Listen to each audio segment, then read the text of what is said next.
my people, it's the brother from the ancient mother, Viwe Joka, at you again, this time coming with something that is very unique.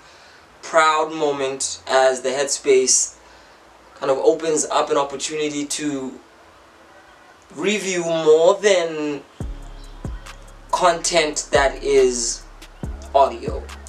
So we had a blessed opportunity given to us by CJ Tutor, Sibusiso Molefe, to review his recent documentary called Out of the Black Sea.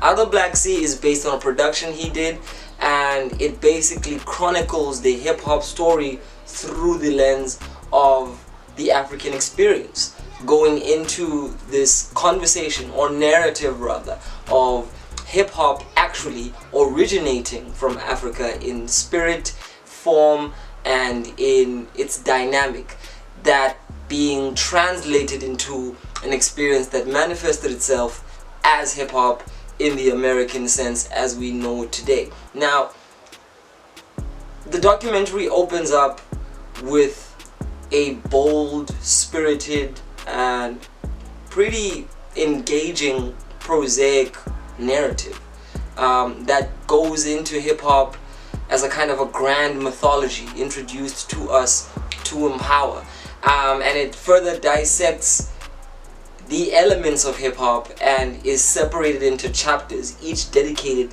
to one of the elements of hip-hop and how it applies in the African context. For instance, graffiti as an expression of the indigenous coding system that ancient people created to preserve knowledge, to preserve wisdom, and to preserve basically their realities. So the bulk and the essence of what this film is about is very educational in its thrust and in its texture, but I want to take a moment to actually talk about how it is to watch technically as well. There are parts of it where as the viewer you are kind of brought into a moment of disengagement. One, there's not much content to feed the eyes and the mind other than just a visual highlight reel of juxtaposed images that again visually illustrate this alleged contrast between hip-hop and Africa, and slowly bring these together aesthetically by showing you side by side elements of how this culture kind of originates in an African identity, in an African thought, and in an African pulse. So these images basically draw you to a visual photographic continuum which helps the narration give itself more life, but it lacks moving, vibrant people. There are no engagement with the topic and the concept other than hearing CJ Tutor's own voice narrate the film throughout its whole course, and it kind of gets tiring after a while because you're sitting there and you're waiting for more ways in which this idea can come alive to you visually. We do get given snippets here and there of movement in the form of seeing a b-boy move his body when he illustrates the dancing element. We do see cutaway images of the city, the urban environment, and all of this is anchored through this one moment which seems to thread itself after each chapter: the family, his family. And I love how that moves thematically because it takes us to a place that not many people often go, which is the fact that ultimately hip-hop happens in the context of families. It's something that we listen to in the midst of our parents. It's something we evolve with when we get to have our own family. So to see CJ Tutor's own family being depicted with each and every phase of the docu kind of illustrates his own personal journey. There's also a kind of a music video slipped there very cleverly in the form of taking the narrative into his music and how he expresses this idea of coming out of the Black Sea, which really is a wordplay on his own rap name, CJ Tudor, but also a kind of a metaphorical gesturing of this idea that hip-hop has migrated and flowed to the whole world, but these intersections come from a deeper, somewhat unknown element, somewhat unexplored element, which is the actual African archetypes that inspire hip-hop. So the documentary is very well structured, but however, it lacks, as I said, more engagement with the concept, with real people on the ground who live all of these experiences in the different factors of hip-hop. I think it would have greatly benefited if it had gone beyond CJ Tudor's own perspective, voice, and thus framing. So it kind of feels like you're having a very one-dimensional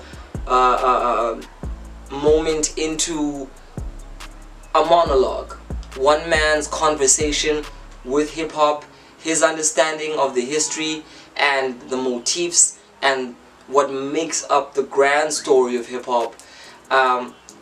But again, that's not enough to kind of become engaging as a whole film. So I think one thing that could have definitely benefited greatly was if it had been a conversation with hip-hop practitioners in Africa talking about their lived experiences as lovers of hip-hop, as people who practice hip-hop.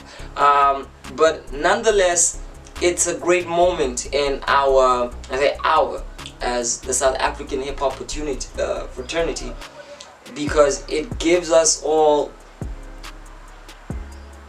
the inspiration that if you want to do it and the resources are there and you're moved enough, telling your particular perspective of the South African hip-hop experience is always something worthwhile. All of our insights are building into this general collective conscious hip-hop story, and if we don't tell these stories and if we don't archive these stories, we become liable to being misinterpreted. So you can say a lot about this documentary, but the one thing that you can't say is you don't understand where CJ Tudor comes from and his love for hip-hop and his understanding of hip-hop and why he does hip-hop, which is primarily to empower himself and his community. It goes back to this hip-hop ethos of knowledge of self, and I think this documentary really is an ode to that element. It's being knowledgeable and aware of our place in hip-hop as Africans, as South Africans, and also being knowledgeable about these facets of hip-hop that make it integrally ours as well. And the fact that it might be an American phenomenon, but it's definitely an African experience or an African spirit, or something that emerges from what can be called an African spirit. Really enjoyed the inspiration behind it. The documentary in and of itself kind of left me in a bit of a lull 20 minutes into it, because again, lack of engagement. So all in all, if I had to really give this something out of 10, I'd definitely give it a 4, because just on the basis of what it's about and how it's able to convey it, the message is important.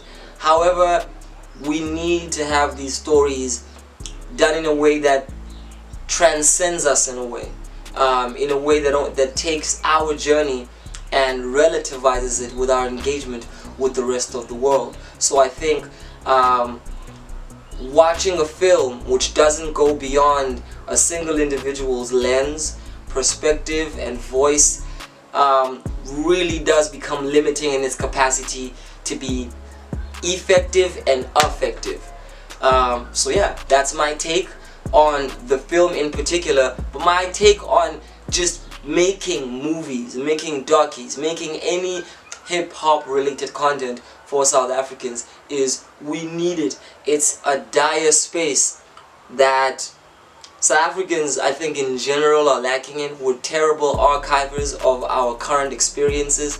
I mean, we thrive ourselves from other cultures' production and how they put themselves across in the world, and yet we still have not found the significant thrust that can allow us as a people, and with the leadership that we currently have, to see the value in our own stories and to build South Africa in its own mythos, and to allow the rest of the world to gravitate to us because we're goddamn good at telling the story of what South Africa is about in ways that can make anybody fascinated enough to just want to lean in a deeper experience with that. So thank you, brother Sibusiso Molefe, aka CJ Tudor. Little background on him: brother's from the Eastern Cape. He is basically a hip-hop entrepreneur. I say that in the sense of his hip-hop spirit has taken him to radio. He's a performer, he's an actor, he's a whole lot of things within the media context and in the arts and cultural space.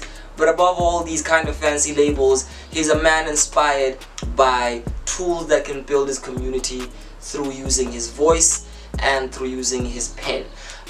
Salute CJ Tudor. We see what you're doing. We decided to take an opportunity to reflect on it and to let the headspaces have their opinion as well. Thank you so much.